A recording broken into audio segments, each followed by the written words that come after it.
Magandang gabi. Nahuli na po ang lalaking pumatay sa mga kasama niya sa bahay gamit ang martilyo.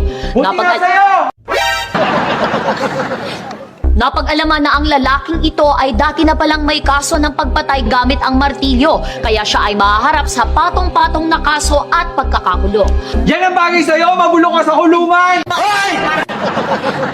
Ang lalaking ito ay di umano'y miyembro ng kinatatakutan na Martilyo Gang na sangkot sa holdapan ng mga jewelry stores sa mall. Dapat sa'yo illegal injection eh! Dali nga. Excuse me.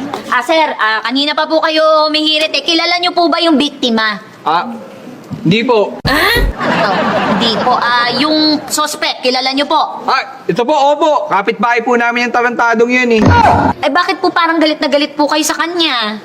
Paano po kasi, sa tuwing nanghihiram kami sa kanya ng martilyo, lagi sinasabi, wala raw, yun pala meron! Madamot ka! Madamot!